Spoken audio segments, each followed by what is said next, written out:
I know. Good evening. It's October 8th, 2024. This is the Tilton Northfield Fire Commissioners meeting. We're in the Tilton Town Hall downstairs meeting room. It's 5:30 p.m. Those present include the commissioners, the chief, both deputies, Kathy, Paul Blaisdell from the building committee, and Helen Heidenberg. Hardenberg. You'll get it someday, Tim. Sorry, Helen. That's all right. And then joining us from the law firm of DTC are Eric Mayer. Correct. And Biana Matusko. Thank you so much. First order of business is we've been interviewing law firms, our longtime legal support.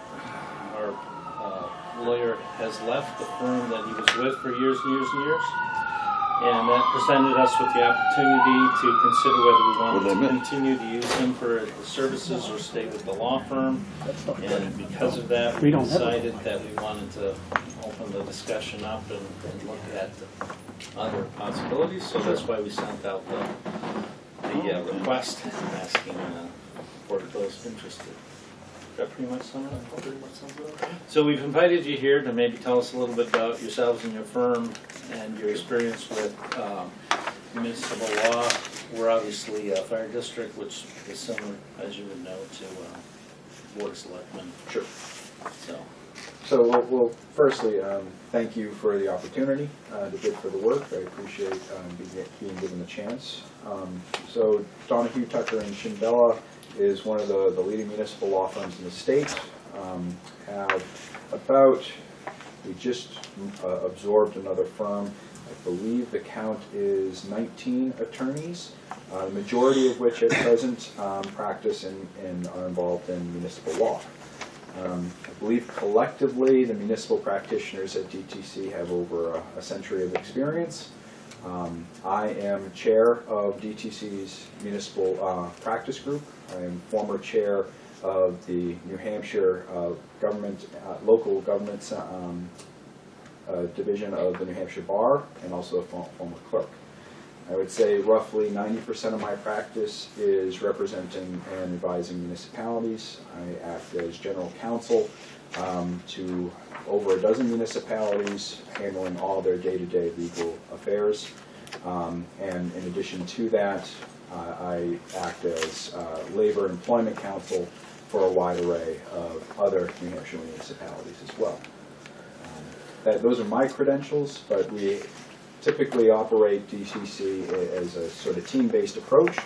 So when you hire one of us, you hire all of us. We take to continue the Patriots discussion, sort of a Belichickian approach of the best man for the job or woman for the job in terms of doing and providing services. So, for example, if you had a real estate matter, our colleague Elena Hoffner is one of the best real estate attorneys. I would put her up against anybody in the state, but she would be someone that I would pitch it to. If there was labor employment, that would be something Brianna and I would handle, but you name it. If you had the off chance where you had, say, a bankruptcy matter, we have an attorney that deals extensively in municipal bankruptcy. And if you had litigation, we have litigators on that. So we do take a best man for the job sort of approach and ensure that you're provided with the highest quality services. So in terms of lead counsel as to who do you contact for the day-to-day, we usually also take a team-based approach, 2 people on a file, which is to make sure that if anyone is out of the office, there's still a body that's able to take the call or respond to the email and be able to provide you services. We understand that the world doesn't start and stop at our discretion, that there are problems that arise when one of us may be on vacation. So Brianna and I would tag team this. I'll let Brianna speak to her credentials, but that's generally the approach in terms of DTC. And I can go more in depth in terms of the practice areas that we service as well. Sure. So I've been at DTC for 2 years. Since I started, I've basically been working with Eric in municipal law. I work specifically with labor and employment. we work on a number of different cases, and I think we work probably mostly together on these types of things, and so we're really well versed on these issues and also working together as a team. So I think that, you know, we'd be able to handle the variety of issues that would come at us. And it's been largely for Brianna, a trial by fire. She's selling herself short a little bit, but before joining DTC, she worked with the Superior Courts where she got a lot of insight in terms of trial practice, et cetera. And so, again, we work as a team to ensure that you're provided with the best services possible. I can go into more detail in terms of the general areas that we focus on. You know, one of them is just general municipal law. That involves knowledge of the Municipal Budget Act. It involves knowledge of the specific statutes related to village districts. It involves extensive dealings with RSA Chapter 91A. Brianna does a lot of pulling on the laboring oar in terms of processing those, because we're seeing it being used with a greater degree of frequency, and it's becoming more and more a part of the legal role, particularly as we've seen changes to the statute and changes to the case law as to what municipalities are expected to do, which is becoming more legally complex.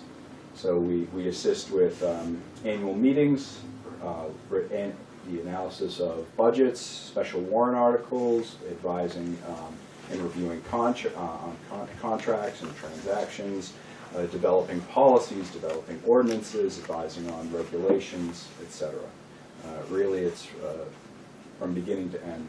In the labor and employment context, as Brianna has indicated, we assist in all manners, preparing employment contracts, reviewing personnel policies, advising and assisting in the conduct of internal investigations. We assist in the disciplinary process, and that both involves labor represented employees as well as those that are more traditional employees at will.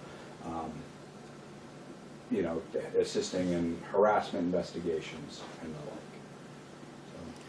like. I would like to think that we don't have a lot of things going on, but that wasn't true a couple years back. We just came off of a litigation with the water department that dragged on for years. But this year I think things are moving along very nicely, although we are going into town meeting season without a moderator. And we've You say without a okay. got your attention there. Yeah, that's going to be dicey. Yeah, and we've had a very competent moderator for years, which is, I think, part of the reason why nobody wants to step up and take that position. We're seeing it's an unforgiving position to be in, particularly the last, I'd say, 2 election cycles. It's been very difficult, just because you know, the political climate has made it so that people are very attentive to the conduct of elections, and towns and village districts need to make sure that everything is on the up and up, and that it's done in a transparent and responsible manner, and that there's absolutely no issues with how it's conducted. So we have been advising more and more. Several of the attorneys at DTC are actually town moderators in their own hometowns. Which is good because, you know, it provides you an insight in terms of the minutia. So often, you know, the practice of municipal law doesn't get into the nitty-gritty as to how you conduct an election. And so we have several individuals at the firm that are moderators that have done the task, you know, down to everything from taking the ballots, you know, not just relying upon the weight, but actually counting the ballots, dealing with election challenges, dealing with absentee, and all that sort of stuff, which as a village district, you're probably a little bit more insulated from that, but nonetheless, it's starting to bleed over into the annual meetings as well. Oh, ours can be contentious, for sure. I don't know if anybody has questions? Do you handle anybody local around here? How do you mean? Surrounding town or anything? Client-wise. Well, client-wise, my partner John Radigan is general counsel for the town of Tilton. I represent the town of Guilford. I also represent the town of Gilmanton. We provide special counsel services to a wide variety of communities. We'll do, for example, a lot of the labor and employment work over in the town of Bristol. They have separate general counsel, but we've done a lot of their labor and personnel related work. I do some of their personnel related litigation. Trying to think what else. There's certain communities that we specifically don't. Meredith comes to mind. Center Harbor, we're getting a little bit far away now. I'm general counsel for the town of Bow, which is a little bit further south. We are general counsel to the town of Hopkinton. My colleague Will Warren is general counsel for the town of Hopkinton. Allenstown as well. My partner Chris Hilson, and we do additional work as well for Allenstown. So it's really as far north as Pittsburgh, as far southeast as Seabrook, as far southwest as Hinsdale, and everywhere in between. We, if you think of New Hampshire as a triangle, we actually have all the extremes at the corners, but a significant number in the middle as well.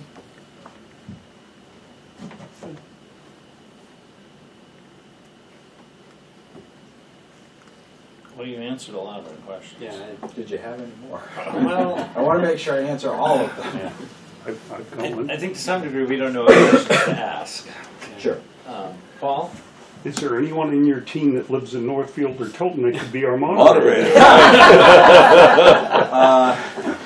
No, the closest would be Will Warren, and he lives pretty far out there in Tamworth, and which he doesn't. Just being over the line wouldn't be enough. Would he be willing to move? No, I don't think he would be. That's the other side. We get a residency. Yeah, Chris Bolt would be the other closest, but he lives up in Sandwich. So unfortunately, no. Unfortunately, depending upon which way you're looking at it. Right. Do you have any insight for us to, what should we be looking for as we talk to, firms like yourself? I think because we understand a lot of firms have a group of lawyers and they have municipal expertise, and I think in terms of lawyers that you're looking for, I think you want one that's centered out of Exeter and Portsmouth. Attorney's name Brianna. I think what you want is responsiveness. That tends to be one of the sticking points in terms of satisfaction, dissatisfaction with municipal practice. So it's when you call, when you have that emergency, are you going to be dealing with a vacation schedule? Are you going to be dealing with an out of office? Or are you going to be dealing with somebody that's going to pick up the phone? Now, DTC does that, but a lot of others do too, in fairness to our competitors. So responsiveness is a big one. All my clients have my direct email. Most of my clients have my direct cell phone because, I do understand that sometimes we don't have the luxury of being able to wait for the next business day. I try to have a work-life balance, I do. But I also, and I appreciate the clients that realize and are able to assess, maybe this is something that can wait until the morning, but sometimes it can't. And so, you want somebody that's going to be able to respond when you have an emergency. It's part of the risks of practice now, is you're expected to be on good a bit. So I would say responsiveness is one, breadth is another. You don't want somebody that has an area of focus that's so limited that ultimately, yes, you're going to be awarding this work to somebody, but in 5 weeks' time, you're going to be asking for a referral because it's something that's out of the wheelhouse. So breadth. And again, a lot of our competitors offer breadth as well. But that's another piece. You want continuity because continuity and knowledge of all the various internal workings in a municipality are important. You may be asked a very targeted question, but you may know based upon history or based upon other work that you're doing at present that that's going to have some spillover effect into this area. So, you may have a personnel matter and you may be looking and go, oh, our budget's really tight, we're operating on a shoestring budget and we have a personnel matter come up. Well, do you have the funds to be able to outsource it to a third party to do the investigation?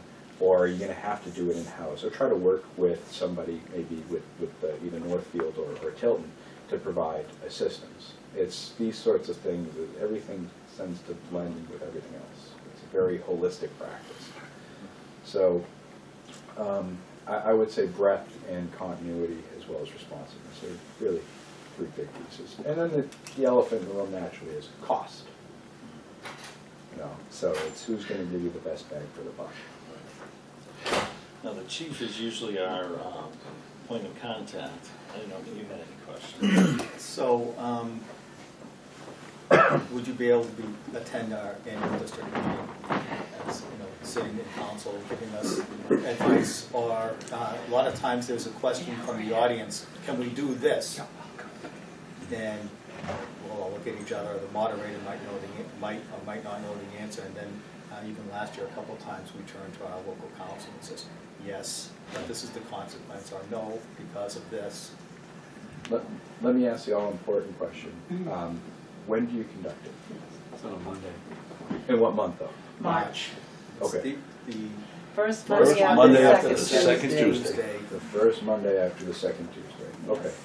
I am thinking in my head It's as to not when. town meeting weekend, it's the Monday right after that. Well, that's the big piece. Yeah. You know, the answer is yes. Just because the big issue where we run into is if with SB2 municipalities naturally, where everybody schedules their deliberative for the first Saturday, Right. and so you got to beg, borrow, and steal. Hey, can you cover this? Can you cover that? I don't think that'd be a problem in this I'm context. not aware of anyone else that holds their district No. meeting or annual meeting the same night that we do. Lovely. That makes it easier to say yes. But that's why we have so many individuals is even if either Brianna and I weren't able to attend, we have several individuals that are very well versed in town meeting that could attend and provide coverage. Sure. In regards to responsiveness, if I send you a question that's time related, I need an answer within 2 weeks, written reply within 2 weeks, so I can move that forward one way, either to the commissioners or somebody else I'm dealing with. Do you think that's a big issue, like a contract review or anything like that? No, particularly if you identify the timetable, we know that we have to operate within certain timetables, and to the extent it becomes an issue, we ask that you let us know in advance so we know how to prioritize. But it's one of those things, if our workload is jammed up, for example, we were both scheduled to be in a fairly sizable trial in September that got pushed off unexpectedly, but we arranged for coverage while we were out, and with the idea of we communicate our clients' deadlines to our colleagues who provide responsiveness. So even if I were to say be out of the office, or I'm going to do the virtual introductions of, hey, I understand that you have a labor and employment issue. I'm going to get you in contact with Doug Mansfield, who's my labor and employment partner, to provide assistance. Oh, I understand you have a contract review. I'm not going to be out of the office, but Will Warren will be able to help you. So even if we weren't able to, if you tell us what the deadline is, we do our darndest to meet it. Now, if you told me I need a treatise on the First Amendment by tomorrow, I'm going to tell you that's not possible. Sure, I understand, but I've been in a position for 10 years and dealing with law firms, I realize that they have time frames, and so I keep that in mind when I ask something as well. Given a deadline and stuff like that, so I understand some of that as well. And that's usually one of the first questions that we ask is, what's the timetable for the review here? Sure. Oh, I need it for the board meeting or the commissioners meeting by X date, and I need to prepare their meeting packets by Thursday. Okay. That's all I have, thank you. Thank you. All right, any other last questions? No, I'm all set. Sean, Mike? You know me and lawyers. I don't take offense to it. No. Well, thank you so much for coming. It's been very helpful. If you have any other questions, Chief, Chief, please feel free to reach out or call. Thank you for coming in. Thanks for having I us. got it. I I do have appreciate one it question. seeing you all. Yes. Thank you so much. Thank you. Thank you. Great, okay. Thank you so much. We'll do the rounds again. Nice to meet you. No, we don't. Thank you very Thank you very We much. need to use that. See you later. That's music to Nice my to meet you. ears. Thank you. Pleasure. Thank you. Thank you so much. Appreciate the time. Thank you very much. Thanks for the hard-hitting question. Yeah. I'm still not volunteering. No, you get paid. You don't have to volunteer. Yeah. You get paid $500 to get beat up All right, for thank 4 you or for 5 coordinating, hours having them in. nonstop. I'll start to cry. All right, public comments. It's that time. I'll start to cry. No, Anything? no, Nope. no. Okay. Okay. Correspondence. All right, you have in your packet Interesting. a document that looks like this. Yep.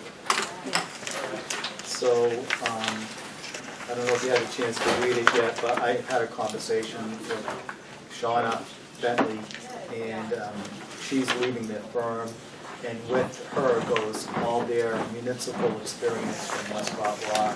And so, although they said we could choose them if we wish to, they feel that we'd probably be better served if we selected somebody else.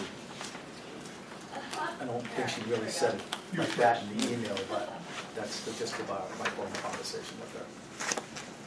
Okay. Refresh my memory, Westcott Law is our current, Current, Yes. Now, you currently have one contract there for review, don't you? It's come back, and it's back with the town of Northfield right now for their review because of an amendment that they made to it.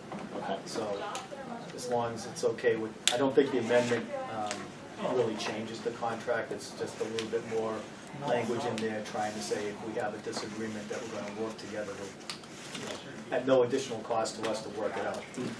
And so I'm sure she's bringing that to the select board over there to make sure that they're cool with it, or their council to see if they're cool with it. Okay.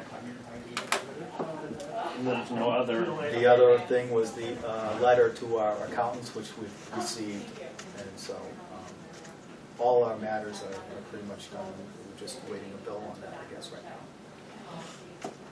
Okay. On those two items, I don't think there's anything else. No. So currently, we have no legal representation. Well, At some point, we won't have any.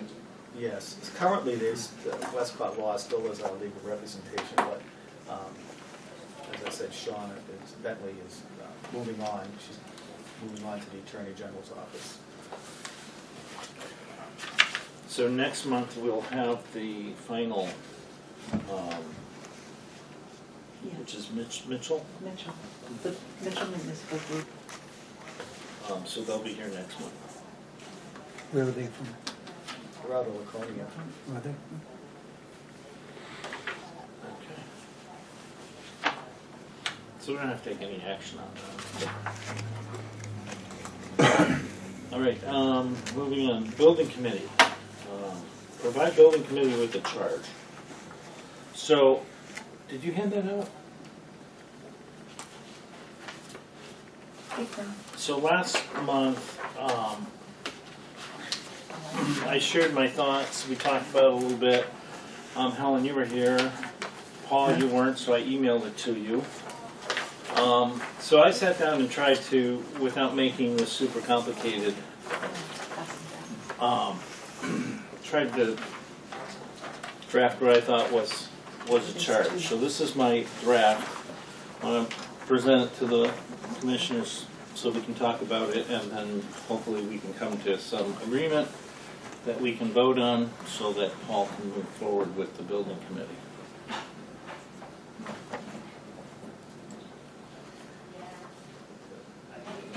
Did you get a copy? No, Sorry. sorry. All right, well, what I have down so far, or what I propose is develop a plan to be presented at the 2026 district meeting for a two-station solution that targets the current and future needs of the district looking forward 20 to 25 years. Said plan should include timelines for a phased build approach phased build approach, proposed building sizes and configurations, and estimated cost. Both stations are to have living quarters and the capability of housing the equipment necessary to facilitate call response from either station as staffing dictates or allows. It's probably important to do that. I just put new operating system software on that. Now it won't let me log in to see my Word documents. Gotta love it when you upgrade. So,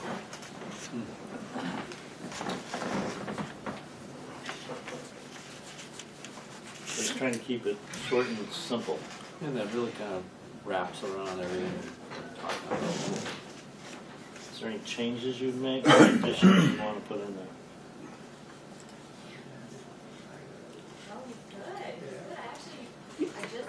I guess I'd give it some thought. You know, when you approach two stations, we know it's going to be more money. There's no doubt.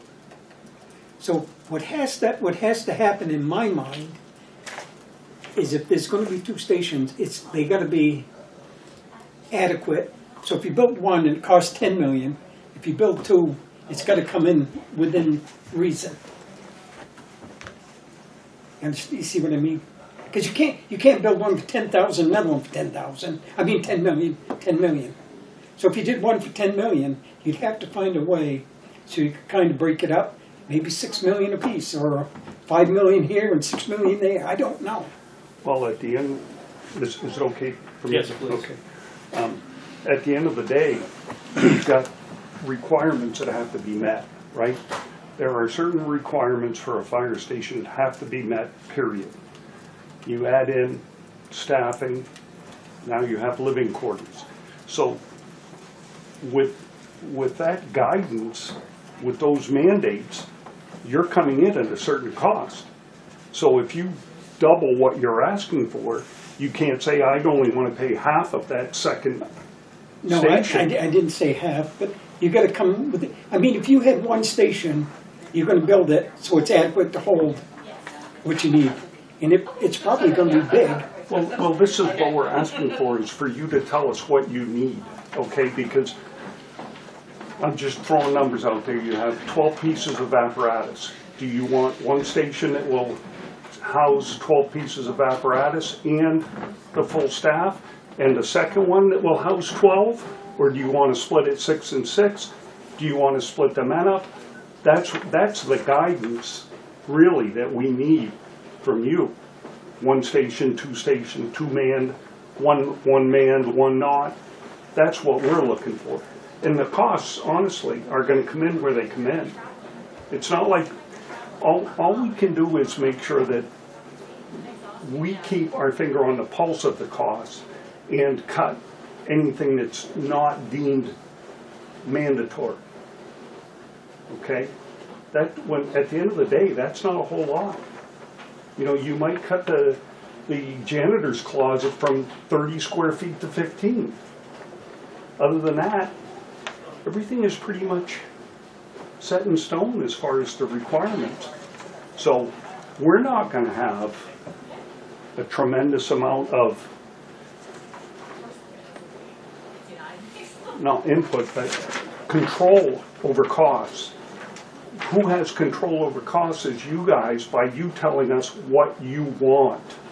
And then we're going to fill in the costs based upon that. We can't say that, you know, we're going to have two stations, they're both going to be manned, and we're only going to pay X amount. So, really, I had thought about including in here more detail, but then I didn't, as you can see, because I thought that should be part of the conversation that the representative from the commissioners, the chief, and the committee should have about, you know, how best to utilize the equipment and manpower. So that, I would think, would lead into the discussion about, you know, how many bays you should have here, how many bays you should have there, well, and how you see the facilities being used in year one but then in year 10 and in year 20, I think, incorporating that into the design configuration at each location. I agree with all of that, except for the very first portion where you say that the chief should be in conversation with us about operational needs. I don't know anything about operational needs of the fire department. I don't pretend to. I think the chief and the deputies should fill that void. Well, And- that's why they're on the committee. That's why they come to the building committees meeting, because we're not, Right. we're in the same position. I can tell you what I think, but they're the ones who have Well, the we actually have two members of the building committee who are firefighters. firefighters. They don't come to any meetings. We get zero input from them. One of them we sent to Minnesota to go to a week-long seminar. We don't get any input from them. And maybe if with an invitation based on the new charge, we can encourage them to attend. If we're going to be talking about those types of things. Well, honestly, since we got that spreadsheet from Lorero, right, the space needs, Yep. that's when we started talking about square footage and integration of bays into the building and clean room, you know, that this differentiation between clean and dirty and all that. But then we sort of got off topic and started talking about locations and cost and other stuff that weren't specific to an actual building design. One thing I do like about Tim? Derek. about this charge is your discussion about phased build approach. Rather than tear everything down, start from scratch, we have no station, we're gonna build 2 or whatever we decide we're gonna do, and do it all at once. I think budgeting for the full project will be mandatory up front, but then having a 2 or 3 phase construction process where, just say for instance, we decide to renovate Park Street. Do that first, get that completed, living quarters there, everything done. Then a new station in Tilton or whatever the second phase would be, and then the third phase is destroying Center Street. Something like that. But That's kind of what, I mean, you weren't here last time, but that's kind of what was talked about. And the other thing that was talked about from a staffing point of view was that while that's still a 4-man shift, you'd still want to house everybody in one building. And when you got to 6, maybe you'd start to split off 2. So maybe you don't get to 6 for 10 years, I don't know, but plan for it. And I think those 2 pieces were key to making this easier for them to take and know what to do. Because you don't want them to build 2 full fire stations. It's not what's being asked.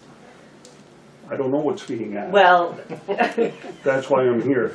But I'm not looking to build them at the same time, but yeah, 2 stations. and I agree. We should not be focused on what our needs are today. We need to look forward. But we also need to make sure that it's that the design is cost effective such that we can get the public to vote affirmative on it. And that's going to be very, very difficult. So this first paragraph is, the first 2 sentences is kind of vague with respect to specific guidance, right? Do we want 1 station in Northfield? Do we want 1 in Tilton? Do we want 1 main station and 1 substation? That's really the guidance that I'm looking for so that we can move forward and say, okay, this is what we're going to do.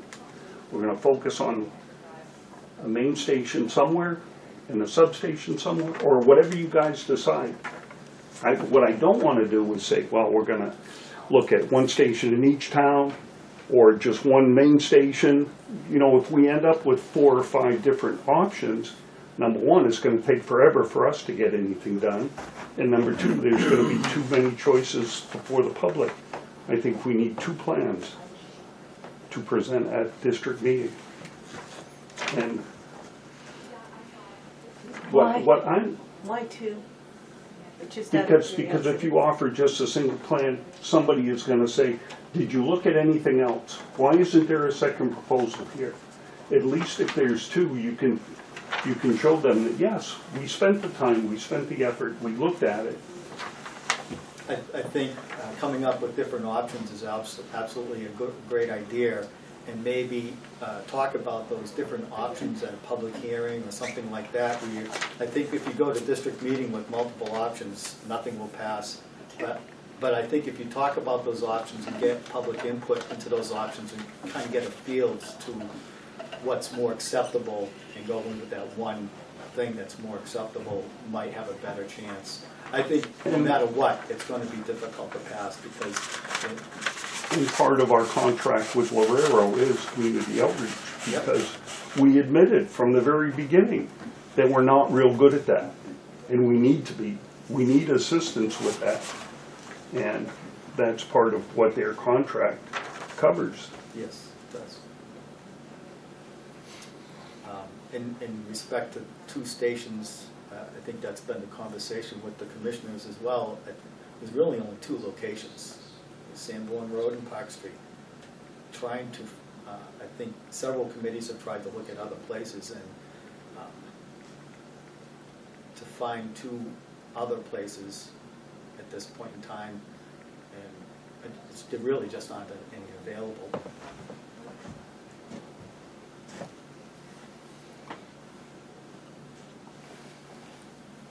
So, to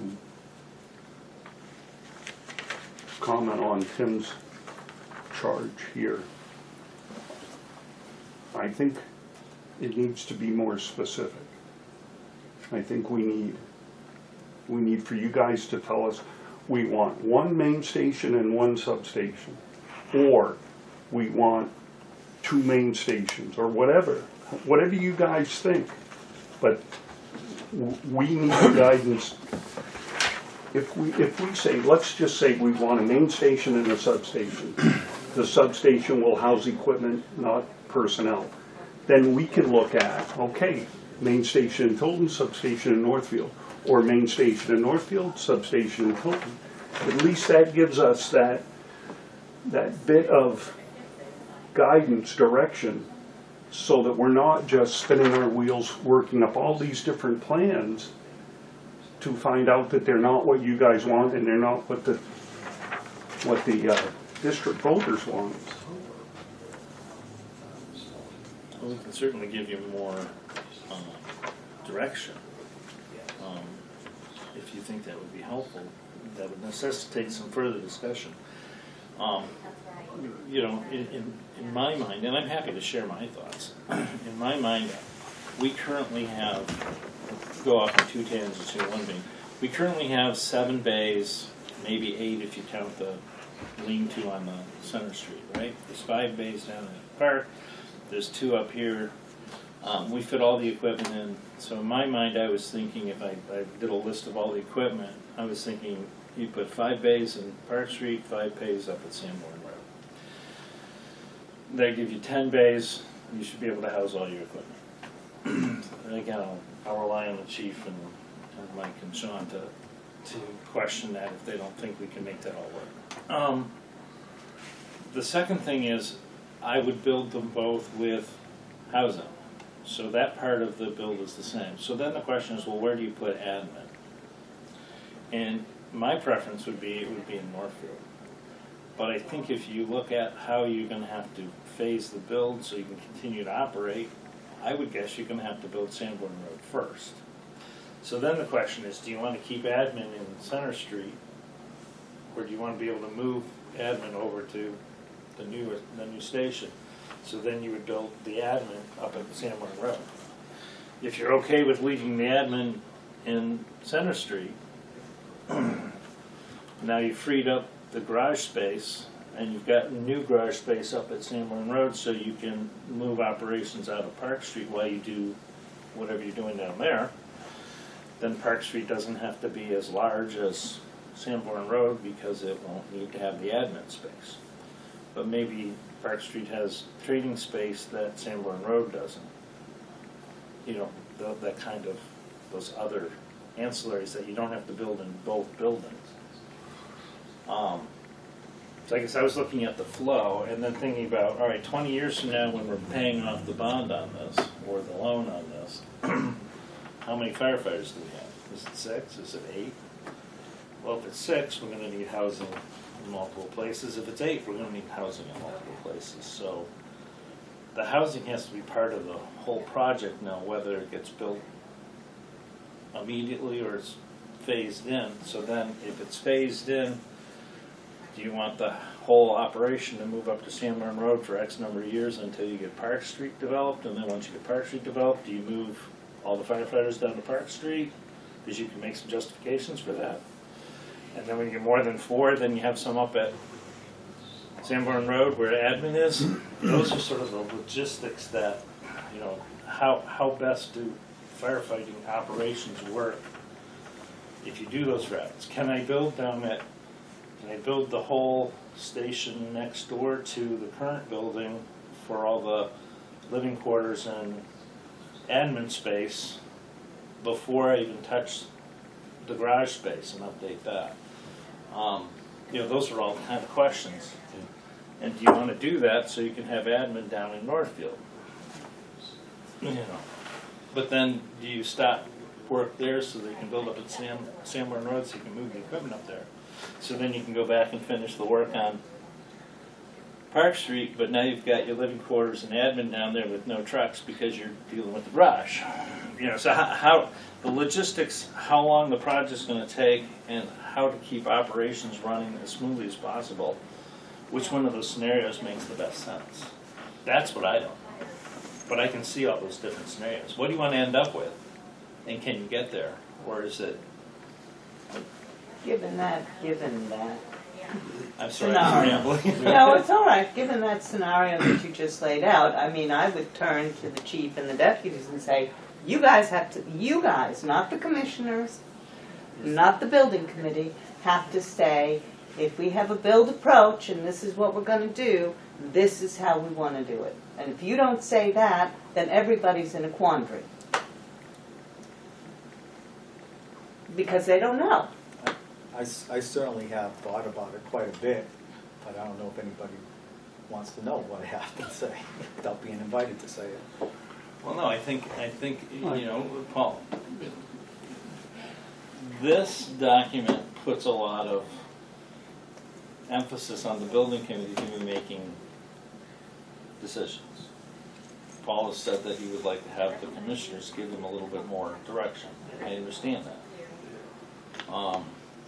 So yeah, you know, I'll let you guys chime in if you want, but if you don't, I'll then ask the chief and the deputies to speak as to how they think best we should move forward with keeping the fire department as operational as possible during a multifaceted construction project. I agree. So I'm happy to have you give your resources. So, my thought process is if a two-station solution with living quarters on both stations is passed, we would have to build Sanborn Road first with headquarters up there, 5 bays, plus all the accoutrement that goes with that and the living quarters for that. Once that's completed, we work on Park Street. With the 5 bays and what we have left for garage storage at Park Street, we can move the vehicles out of Park Street so that the construction company can have full access to that lot without having to fences and people trying to get in and out and around there. They can do whatever renovation or construction needs to be happening there. Once Park Street's completed, and I figure 6 bays, and also there would be the training facility, which we already have the training grounds there, so a training room there, or a community meeting room at Park Street would be most appropriate there than at Sanborn Road. At that point, you're probably 5-6 years down the road from where we are now, and the way our call volume's going, you're probably looking at additional personnel at that time. Once Park Street is fully commissioned, I would take the 4 firefighters that we have at Sanborn Road, move them up to Park Street. And my reasoning being is that although more calls are happening up here, the greater fire risk seems to be in this village district area. So we would get a better response time from Park Street to the village district than from Sanborn Road. We'd hire 2 additional people at that point in time and have them at Sanborn Road to handle that call volume is growing tremendously. Plus, during the daytime, the administrative staff will be there to help that end of the town as well. And as the call volume continues to grow, at some point in time, we'll be adding more firefighters, more staff, and both stations will be able to handle that. Once both stations are complete, you can decommission Center Street, and the vehicles will be, I say, 6 bays over here and 5 bays over here.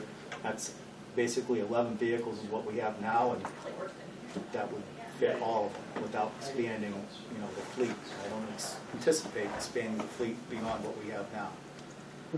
Has there been any discussion with the Board of Selectmen in Tilton as to when this exchange of property is to occur, and if there's a 2 or 3 year difference between when we take ownership of Sanborn Road and they take ownership of Center Street?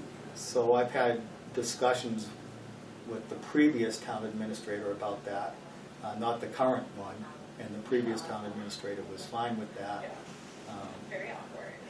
But I'd have to talk to the current And town administrator. when I was having discussions with the Tilton Select Board, I brought that exact example up, that obviously there's going to be a time difference between when we're going to need the property here to start construction and when we'd be ready to vacate that building. And that was, understood part of the relationship.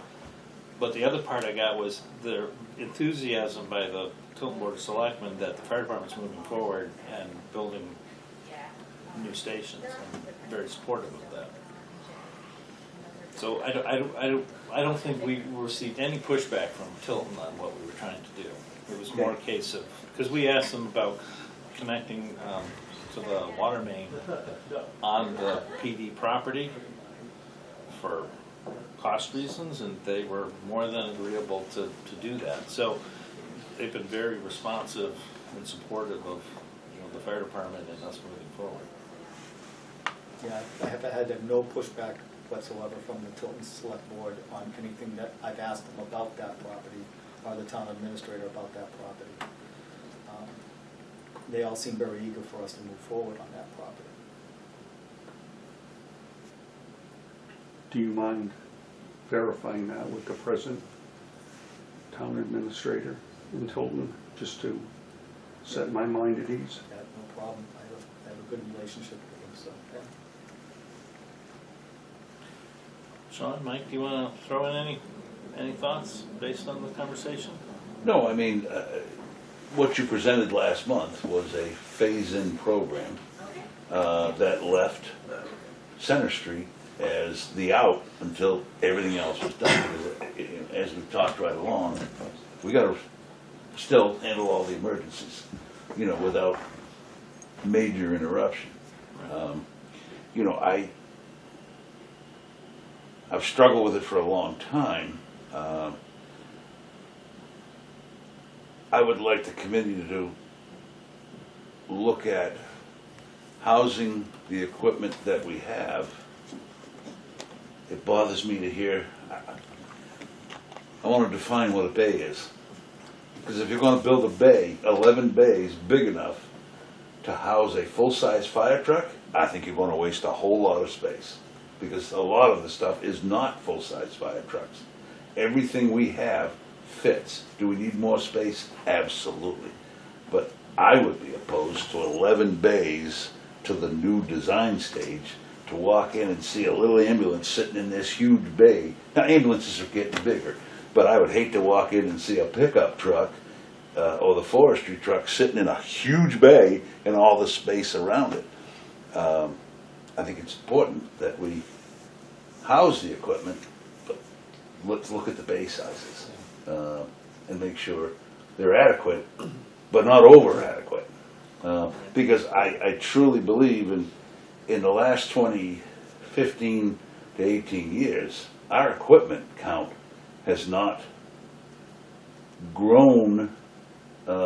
It's actually, I say that, physical size, it has not grown, it's gotten smaller. However, the numbers have basically remained the same. It's just instead of an engine and a rescue truck, there's an ambulance to take those spots, which are not huge vehicles. They don't need a 60-foot bay, you know, a See, this 12-foot is- door. Exactly. This is some of the input that the building committee was looking for from the firefighters. And because Lorero comes in with a standard size bay, 18 by 40 or 18 by 36 or something. I don't know how much space you need around the equipment and to work safely in the garage. We're relying on the firefighters to tell us that. Where are the firefighters?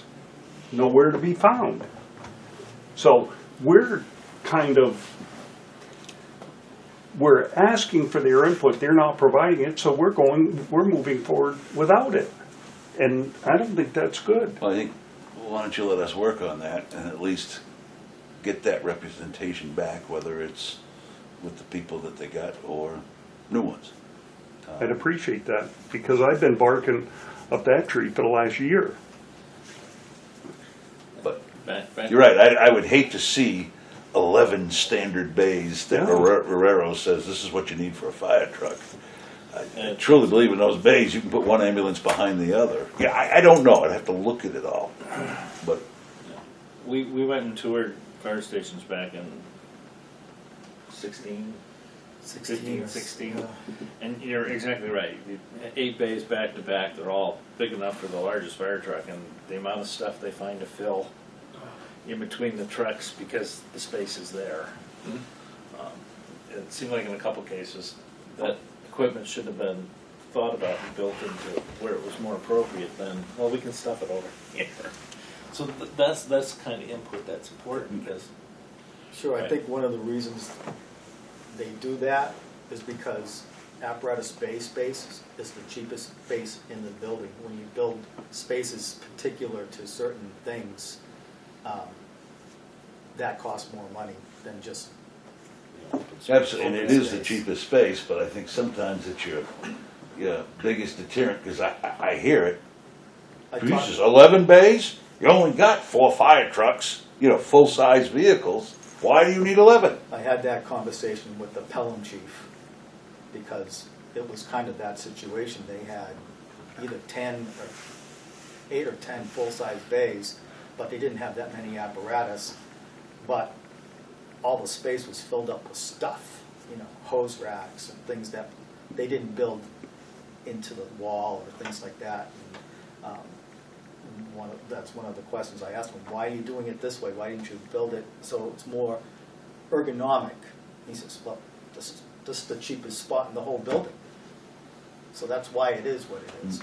It's cheaper to build too. Just build a box rather than multiple corners. The less corners you have, the cheaper the building is. Using the same materials and methods.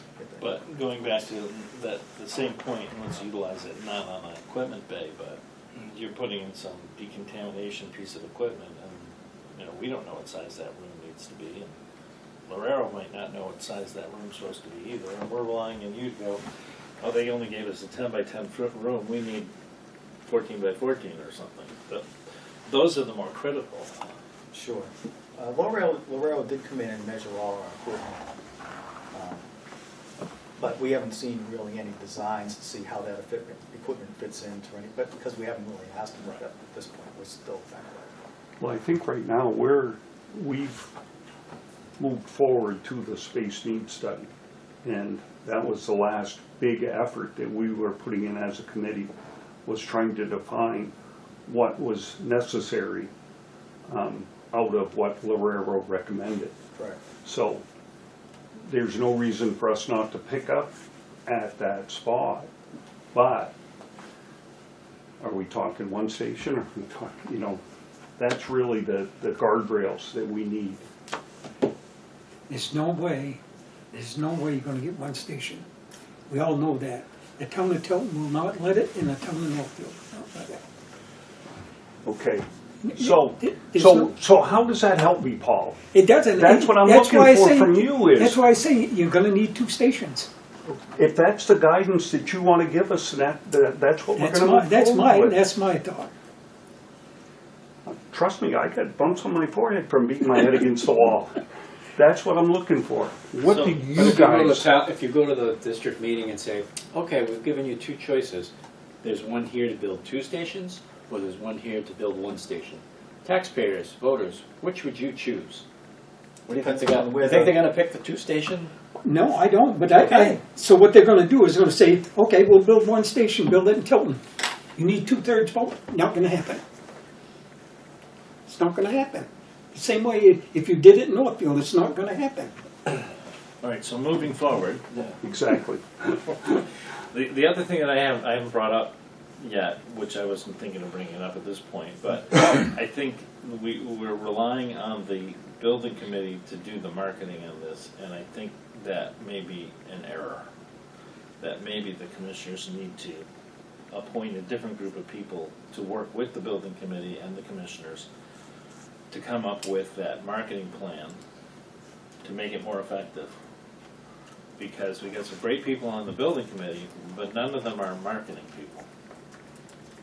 And, you know, one of the things that we discussed way back, and we even scheduled some public interaction at the library Saturday morning. 1 commissioner, 1 member from the building committee, come ask your questions. I fully intend on doing something like that as we move closer. And I think it's a great idea to have 1 group focused on financing, 1 group focused on the building, 1 group focused on the marketing. Even if that group is 1 or 2 people, but people with that specialty. So, my next thought is, how do you want to move forward? Because I have a thought. What do you mean, give direction? Yeah. My thought was that I would ask, and I don't know if we need to do this jointly, or if I would ask the chief and the 2 deputies, based on the discussion we've had, what does that mean to you guys as far as how many bays, how many rooms for bunk rooms, how many rooms for, you know, office, if the admin's gonna be here, an office down there, if you have a captain, what spaces do you need in those buildings? You made the comment about admin up here, but training room, community room down there. What does that list look like for each location? And you have that, the space needs study from Lorero, so that's the kind of the blueprint we were working off. You Right. guys might want to, Put those rooms in the 2 different buildings, and we can add that as. I took that and even using Lorero's dimensions, I think I came up with 2 solutions that are even smaller than Lorero's dimensions that would work. But of course, I'm not an architect, so. Well, and then also what pieces of equipment you would have at each station. So that goes to the, how many bays and how big do they need to be? So is that reasonable to ask Yeah, that the sounds good guys to to me. get I together mean, to do that? As we go forward, from my own knowledge, if we stay within the confines of the, and I throw this out to the both of you, if we stay within the confines of the 4 walls of Park Street, can't do it. So I've heard that a lot from Lorero. And I've been in code enforcement for 2 years now. And if you put a firewall using doors in between, why can't you? That's what I you know want to know. why? Because that building is inadequate today. as Well, it if you stands. renovate that building though. as it stands today, what you would have to do is, the major problem with that building is the frontal space with the doors, because you have no structure in a door. So the wind shear load on that front face, if we got a real heavy windstorm, the building is susceptible to collapse. And the reason for that is both that non-structural front wall, but also the fact that sheetrock was used on the inside. So you don't get any of that triangulation effect that you would out of a sheet of plywood. So that building structurally is marginal as it is. And then the other concern was if you connected to it with bringing a roof off at another direction, the current roof structure is not designed to hold that kind of. To hold that load. So And this is I haven't been at your meetings. in theory, you may be able to build a building next to it, not connected at all, and make absolutely no changes to the current building. You may be able to do that. The question would be, if you're going to spend all this money, do you Why not? want to do that? Yeah. Right. And you guys walk on that floor, you see the cracks in the floor because of the weight of the equipment. That floor is what's supporting the entire structure. Sounds like we need to tear it down. It's not safe. Immediately. I mean, I say that sarcastically. Right. Right. Well, You know. we've had multiple engineering studies done on that building. Yeah. And all of them come back with the same answer. Now, but what do they say about a building that was built in 1884? Well, That we're you still shouldn't in. be using that one That we're either. still in. Yeah. Yeah. You know, and this is where I get confused. Right, because if you want to take that approach to Park Street, Center Street doesn't have a prayer. Exactly. Never had one. Well, I don't know. It may do better because it looks like there's some timbers in there. Well, Yeah. so here's the other way you have to look at it is as a fire district, these are our employees. These are not just people. They're our employees. We need to make sure that they're in a safe location. The last thing we want to do is put them in harm's way when they're sleeping and put them in harm's way when they're out responding to a call.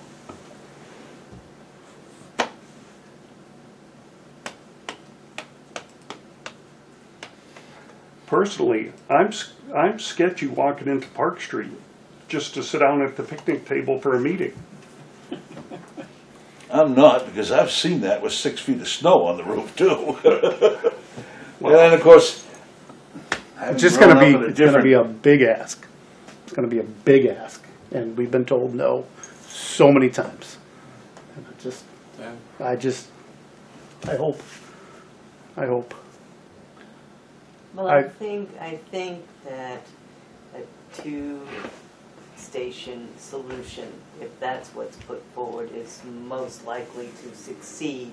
And if it's phased, then it's probably swallowable, whatever that is. Well, So it's not everything all at once. We're not putting up $20 million day one, and we're not going to see the benefits of it for 5 years, and we're going to still pay it off for another 30. Who knows?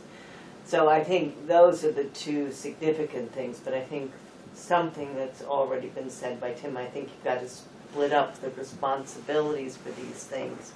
Let the building committee design the building and get a group of people that can deal with the facing of the public and start to communicate that, and dealing with the financing, some people who are specialized in that. It's exactly the way to do it.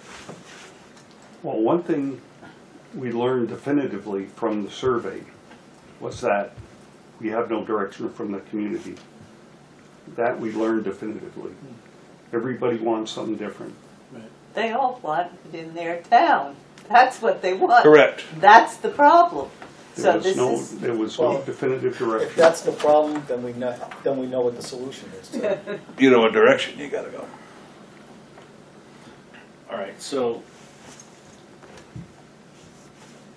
that all being said, so if the next phase of this is to then dial this in with the additional data as to how the equipment and rooms and for the 2 stations, we can make that list, or the chief. I'll set up a meeting with myself and the 2 deputies, and we'll have that conversation, and we'll come out with what we think is most appropriate to give to you guys to review, and then to the building committee before the next meeting.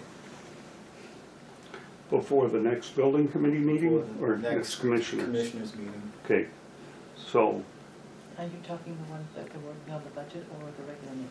The regular, Regular the meeting one in on the November. 12th of November. And I know that Deputy Valvani's at the National Fire Academy for 2 weeks during this time. No, this one's the 1 week. The one- March oh, is the next 2 one week. is the 2 weeks. Yeah, I'm going for 9 days this time. Next time I'm going for 16. Yeah. So we'll get together, we'll set up a date that's convenient for us, and we'll sit down and we'll hash it out, and we'll bring something back to you guys. Is that okay? Does it So- help you? excuse me? Does it help you? Yeah, that's exactly what I'm looking for. So Kathy, we have Yes, a building committee meeting next Monday, yes, so I'm gonna cancel that. okay. When is our next building committee meeting I'm after that? pulling up the calendar I right now. Oh, don't wait a think minute, I you don't have had this right another here. one scheduled. And Yes, the other thing, Paul, actually. is we'll work on the representation issue. Yes. Please, please, I've been begging. And then obviously you're aware of the conversation, I feel like we're moving towards where their input would be helpful. Because we're actually talking about. The next building committee is November 18th, Which is after which is after the the next 12th. commissioners Right. meeting. Okay, Is that one scheduled? It is. Oh, okay. Not in your calendar? so I'm gonna cancel next Monday's meeting. Oh, wait a minute, that's the budget committee. Mhm. The building committee is the 25th.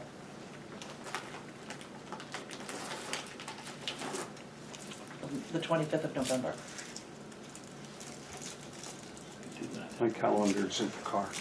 When I get home, I'm gonna cancel all the meetings between now and your next meeting. And then we'll plan on working after that, Okay, so you want me to keep the one for the 25th? please, for Okay. now, yeah. Yeah, Where are because you that's the gonna have only one that? that you have. You have the 28th, and then the following one was the 25th of November, Okay, because of holidays and everything. right. Because we're normally the second and fourth Monday. Right, and the second Monday you cancel because it's Veterans Day. Okay, Where is it? perfect. What's that? Where are you gonna have We're it? either here or upstairs. Here or upstairs, yeah.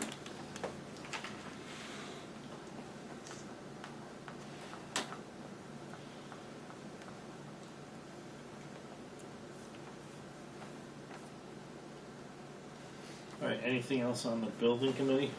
Thank you, gentlemen. No, thank you for being here, Alan, thank you for your input, appreciate it. All right, to move on, is that right? Yep. All right, so when we moved the meetings earlier in the night, it wasn't so we could have more time? All right, chief's report. All right, I provided you with the chief's report and email earlier, I think Friday. Thursday, Friday. The 4th, Friday. I'd be happy to answer any questions you have.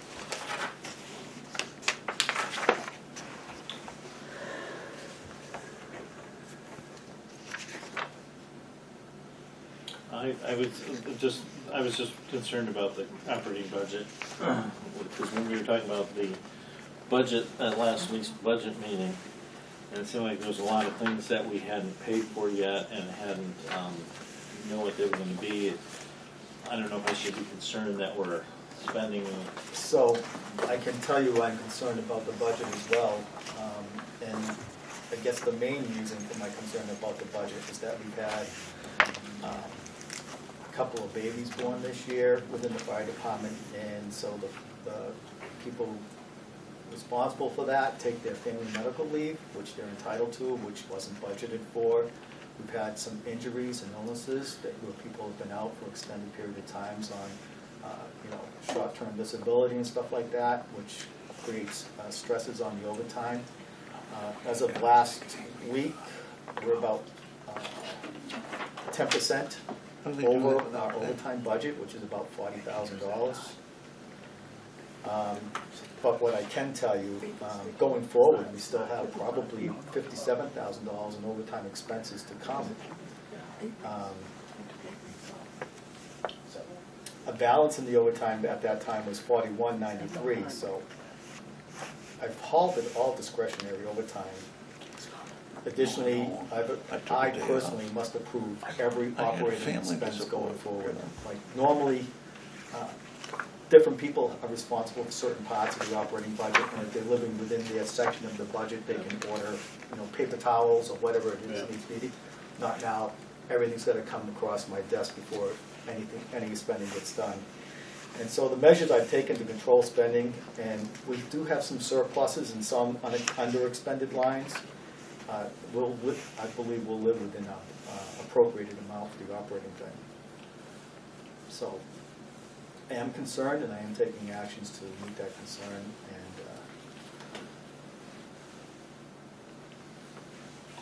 Okay. I'll make sure that we come within thing. And if it gets worse than that, I'll certainly keep you updated. Right.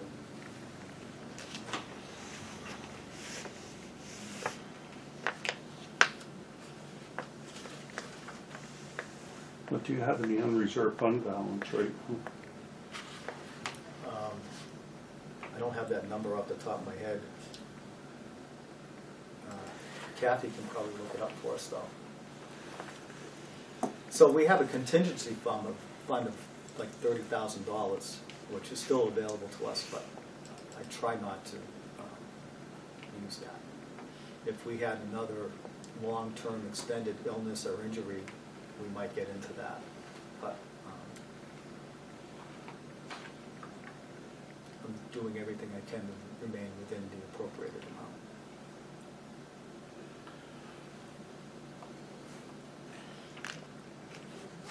Can I move on, or is there any more discussion on the budget? Okay. 8 mutual aid ambulance responses. That seems high. It is, Do you want me to? well, if you want. Yeah, A1, our 2017 F550, has been in the shop more than it's been out of the shop. Currently, it's there again.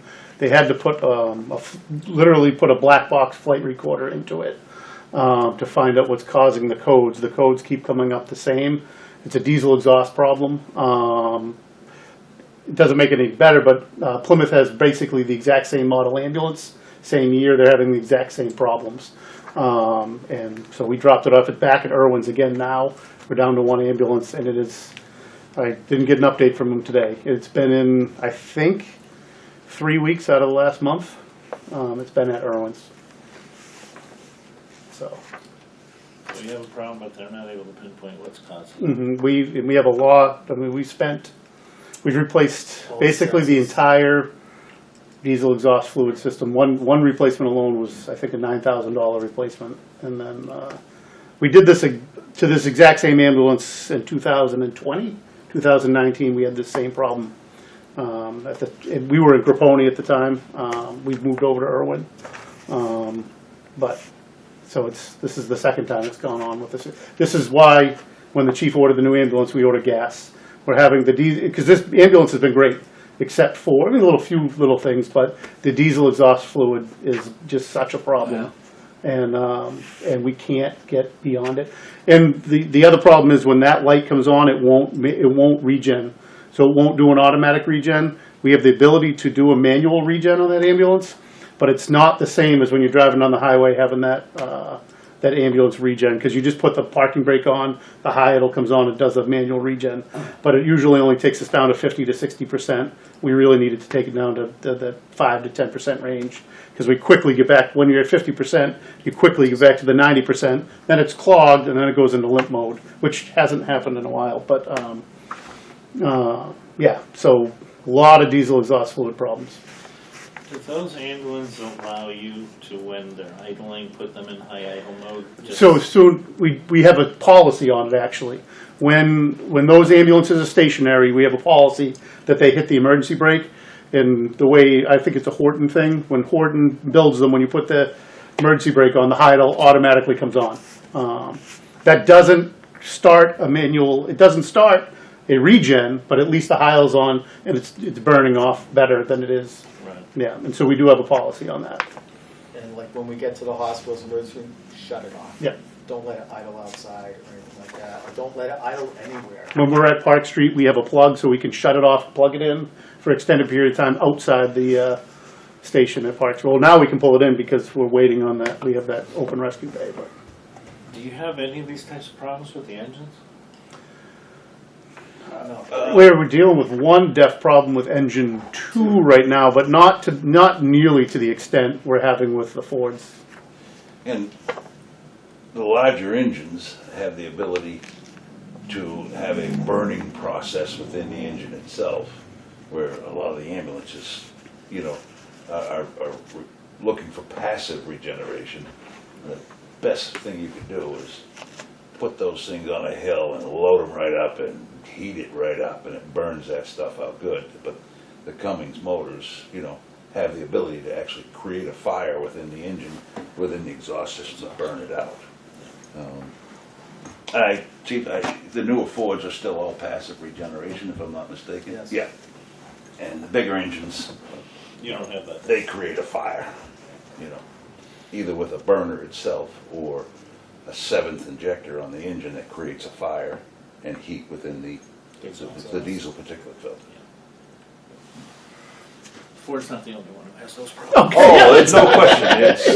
It's frustrating. When we had the Chevy, it's the same issue. The Chevy was even worse. I said we couldn't manually regen that. We had to go to Benson's to even manually Every single regen. month, we had to bring that down there to have them recalibrate the computer and Yeah. everything else. So, The one of the workers at Irwin's has become very familiar with me, and he said the other day, he's like, not Steve, Scott, not Scott either. He's one of the car. I can't think of his name. Man, I've known him for 20 years. But anyway, he's like, oh, good to see you. Our morning discussion, our morning checkup, because we did all the PMs on everything, and then we've just had this thing going.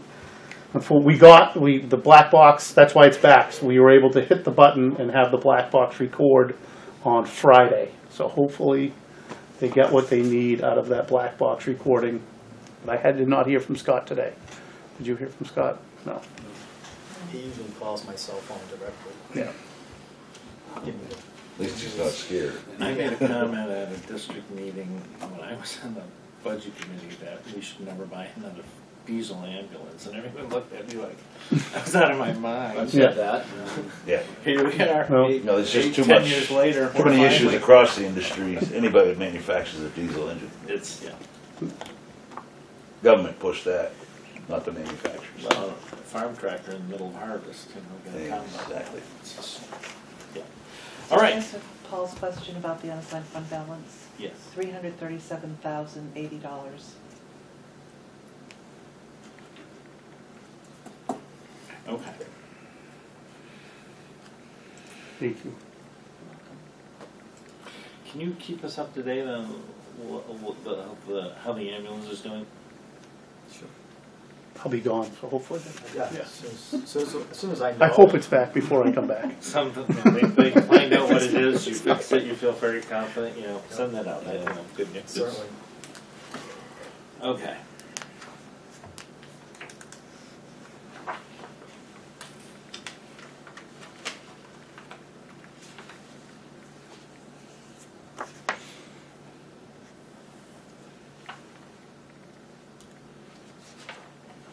No update on the parking lot over there?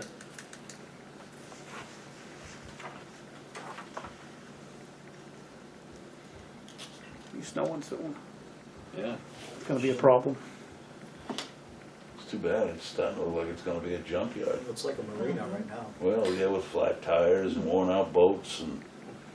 The camper's gone. What an eyesore. Yeah, the motorhome's gone. Yeah. It just frees up so you can see the boats more.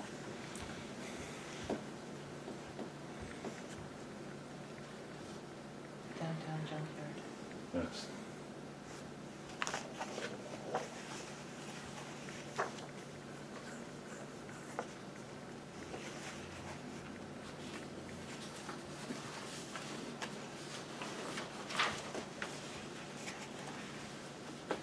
Anything interesting in inspections? It's hotel and school month, so we're 3 month. but that's why I did. I mean, if you see the 74 inspections, it's been very, very busy. We've completed Spalding Youth Center. As soon as I get back from the National Fire Academy, I'm doing Tilton School, and as soon as Tilton School's done, so I do every single building, not just the educational buildings. I do all their residential buildings, all their chapel, the field house, all of it, and the same thing at Spalding. So those two take a tremendous amount of my time. So I do the inspection, come back, have to do all the reports, and then any building that is used as a classroom, I have to do another state form and get that off to the state. So between that and the hotels, I should probably move the hotels to the spring. It would probably make my life a little easier, but right now it's not. So we just did Super 8, Econo Lodge, and Thank you. Any other questions on the chief's report? Okay, can we move on? All right, Health Trust 2025 rate update. That is right after the chief's report. I'm gonna include that in the memo about it. So, I attended the public hearing on that, and I believe I touched upon this at our budget meeting. But in our group, the average increase in health insurance is going to be 9.8%. Our rates, our particular rate, could be anywhere from 3 to more than 18%. But I won't have that information until next Wednesday. We'll get an email to let us know exactly what I am. But what I can tell you is the dental insurance is up by 5%. Short-term disability is down by 1.8%. Long-term disability remains the same, and life insurance remains the same. So more to come, but once we have the correct health insurance rates, we'll plug those into the budget, the proposed operating budget. Okay. And do those take effect January 1 or? Yes.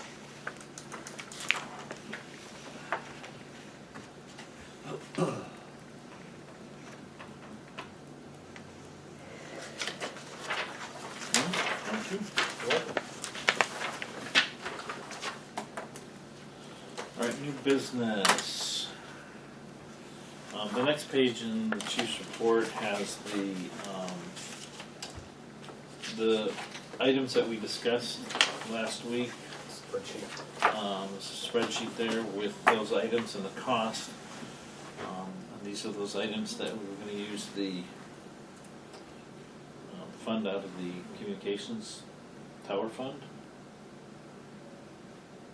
I went back and looked at that fund, and it's written pretty open-ended. Did I do a good job?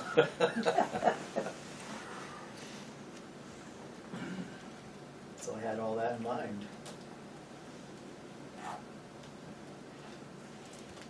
Well, those are the types of things. Now, what other anticipated 2025?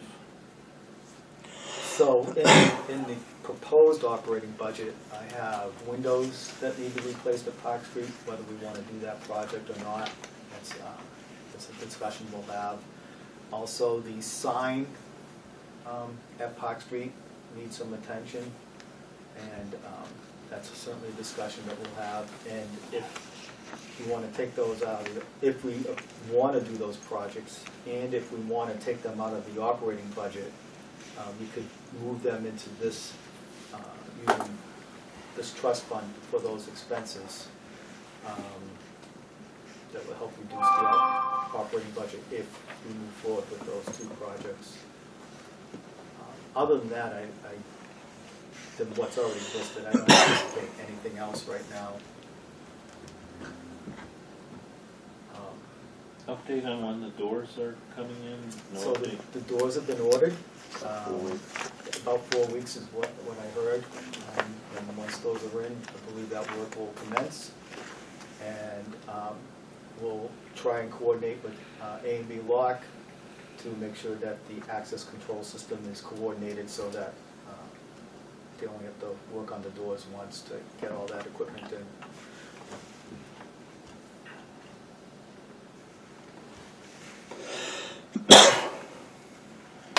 Now, on the agenda, it says Center Street paving, but on the ETF breakdown is grading, we're not paving, right? We didn't pave anything, we You're just put, doing the reclaim, they regraded it and Yeah. put down reclaimed asphalt. but that's what that refers to? Yes. is the- Okay.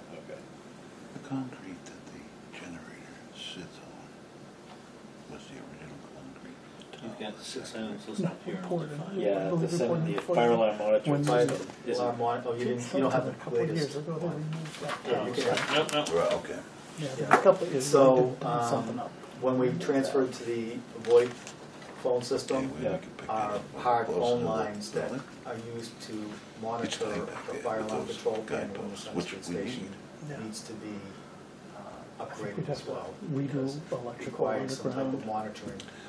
There's electrical underground. I believe. And this is The the gas is not, but the electrical. first year cost is this Okay. amount. After that, it's $350 a year for a monitoring fee. I think it's the same bottom line. It's Yeah, too well, bad because I think You- there's one you- thing You've like added that. the That's what spreadsheet's they not do. totaling Yeah, properly. because the old one and the new ones still show a bottom line of 18,448. And you You've added got another. another expense. Oh, I didn't carry down The the formula. formula. I didn't carry the formula down. Sorry. So it'd be at 16. So what's the new one? I don't have the new one either. I'm I just wanna put it in the minutes. shoulder. Okay. Actually park. Behind the generator. Saw somebody there the other night. Need a motion? Do we need a motion? Yes, a motion to use the tower expendable trust fund for Doesn't the sound like that district road project. problem's gonna go away anytime soon. It doesn't sound like we're gonna have a fire station. All right. So, Do we need a motion? I would if I had the list. Hold on. Working on a 5-pack here. And the church steeple is leaning back. Thank you. That- Don't need nothing.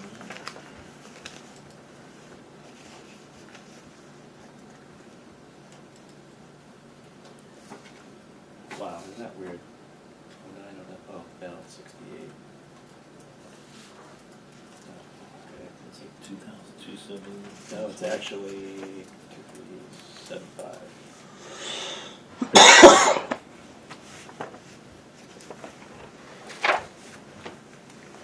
I steal it?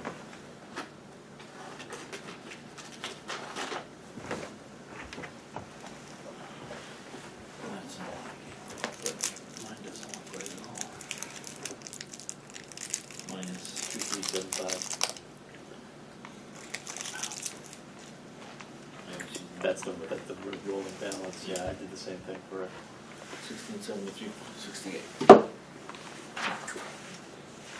All right, I make a motion, we leverage the expendable trust fund to cover access controls at Park Street for $77.52, the new doors at Park Street for $6,200, the Center Street rear parking and grading, which has been completed, for $42.79, Meraki firewall access point combination, not to exceed $33.20.41, the Center Street fire alarm monitoring for $23.75, and the video security system at Park Street for $10,507, with the caveat that the $23,877 revenue is included, and leaving us with a balance of $16,073.68. That's my motion. All right, I'll second that. Discussion. All right, hearing no further discussion, all those in favor say aye. Aye. Aye. All those opposed? Motion carries. I'm fine, yeah. That comes I down. just ran, yeah, just ran it down. All right, thank you. Thank you. Now, the money's definitely going in, the 23,877. Well, it'll be a warrant article at the district meeting, transferring money from revenue that we collected this year from the tower rent to go into the tower revenue fund. So I can't guarantee it's gonna be there unless the warrant article passes. Well, And my if the motion warrant is article- contingent on it, so we're not gonna pay the bills if we're not We putting won't, money. we won't exceed the thing, so. All right, review of minutes. You should have a copy of the minutes. If you look, all right, I move the minutes of the September 16th meeting. to the floor for discussion. Second that. All right, there's an addition that I'd like to have added. It's at the bottom of the first page, under the 4153 legal. The very last sentence says, he stated that at the moment, they only use attorneys for reviewing contracts and cisterns. Well, we use them for more than that, and there was more than that in the conversation. So I would suggest the wording should be, we only use attorneys for reviewing contracts, new cisterns, such as easements, or, I guess that's not the way, reviewing contracts, such things as easements for new cisterns, warranty, warrant articles, etc. That's like a list, comment. Okay, so You want to read that again? Or you want to read back, or what? I didn't get any of it, All right, so. for reviewing contracts, comma, easements for new cisterns and the such, or and the like, comma, warrant articles, comma, etc.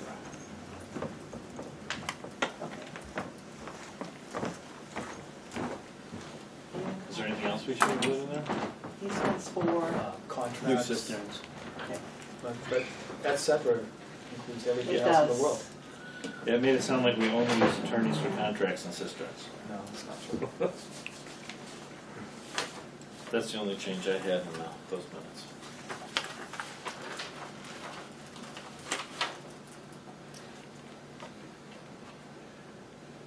and that's added to the last sentence in that paragraph? Right.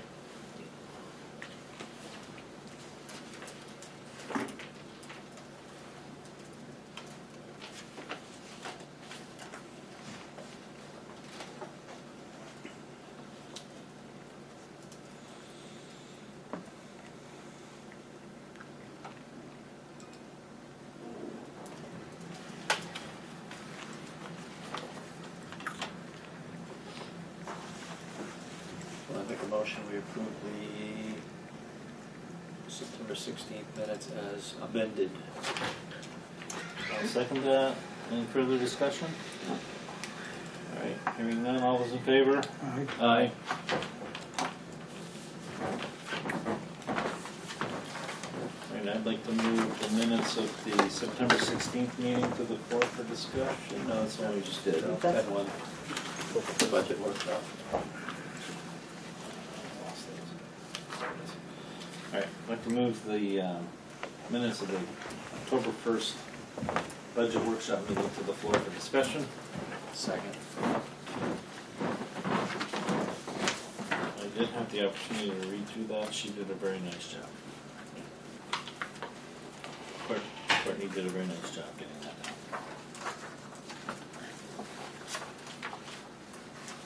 But that makes it into minutes.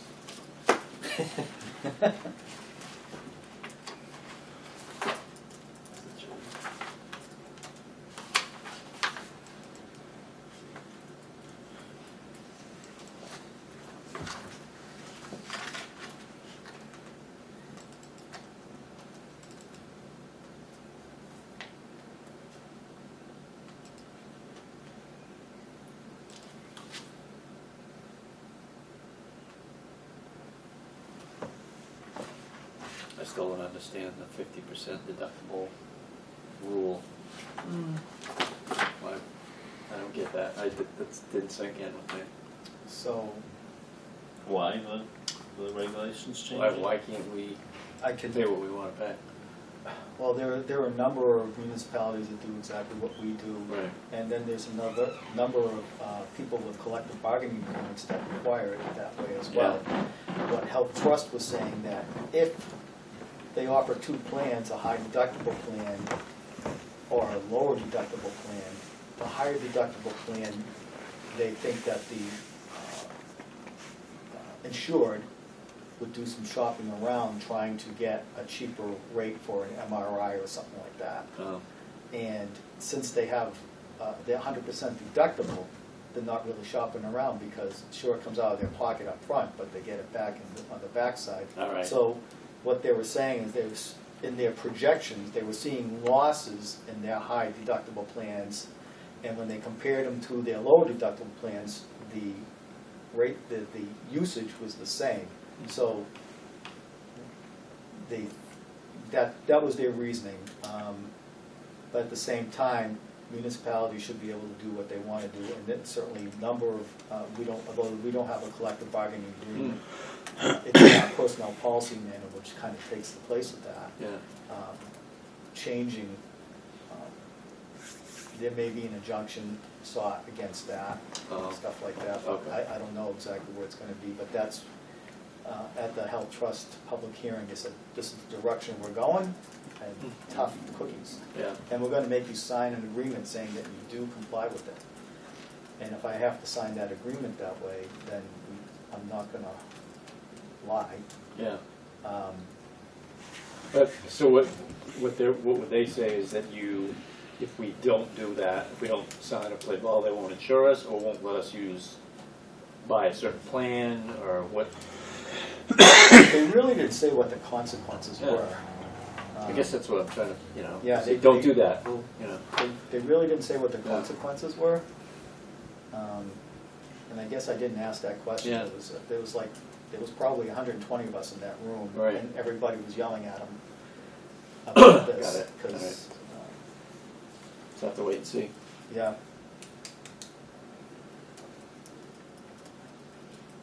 I'll make a motion to accept the October 1st budget workshop minutes as presented. I'll second it. Okay, we have a motion, it's made and seconded. Any further discussion? All right, hearing none, all those in favor? Aye. All those opposed? Motion carries. Thank you. All right, any other business? Do you have any other business? Any other public I don't comment? think so. All right, any other public comment? Keep up the good work, gentlemen. Thank you for coming to the meeting. Very welcome. All right, we need to go into non-public, don't we? Yes. Is that what's next? Yes. That means we have to get out of here. They kicked us out. That's the last thing on the agenda. Have a good night, Thank you very guys. much. You too. Thank Good evening. Thank you. Thank you. See you later.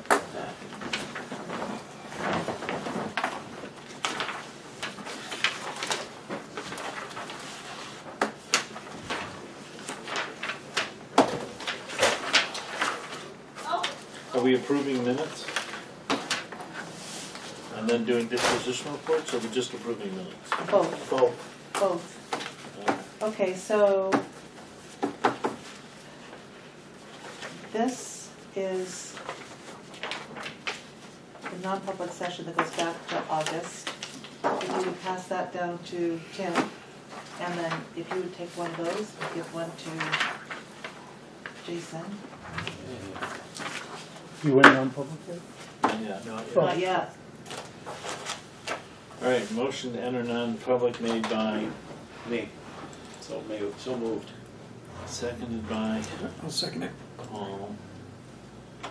Reason for the non-public, this is the one on choice I have, RSA Yes. 91-A:3, Roman numeral 2. Roman numeral 2A. Dismissal, promotion, or compensation of any public employee or disciplining of such employee or the investigation of any charges against him or her unless the employee affected, 1, has the right to a public meeting, and 2, request that the meeting be open, in which case the request shall be granted. Roll call vote to enter non-public session. Paul Ogier. Yes. Tim Sattler, yes. Jason Wright. Yes. Stop the recorder and the video at 7:08. Just hit the record button. Motion to seal the minutes. I'll make a motion, we seal the minutes of August 13th, Seconded by 2024. Second.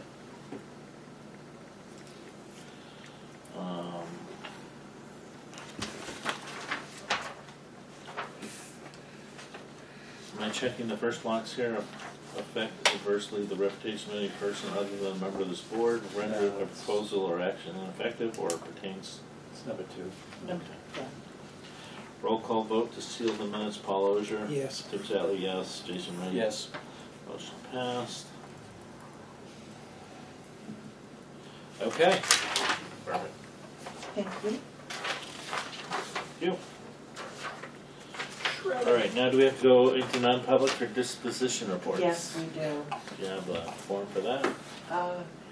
Yes. We doing anything else tonight, other than disposition reports? Okay, if you would be so See kind ya. as to pass Lucky guy. this to I can sit here and watch you, but. There's 4 of them here. I because can't we have handle 2 that. months. Well, let me get the recorder first. All right, today is 10-24, present impression. Motion to enter non-public session made by Jason. So moved. Seconded by Me. Paul. We're going into non-public under RSA 91-A:3, Roman numeral 2C, matters which, if discussed in public, would likely affect adversely the reputations of any person other than a member of this board. Unless such person requests an open meeting, this exemption shall extend to include any application for assistance or tax abatement or waiver of a fee, fine, or other levy if based on the inability to pay or poverty of the applicant. Roll call vote to enter non-public session. Paul Ozier. Yes. Tim Sattler, yes. Jason Wright. Yes. Stop the recorder. Entering non-public session at 7:14. Other persons in the room. 7:23. Motion made. Do we see it? We're not seeing it. No. So we don't have to do that.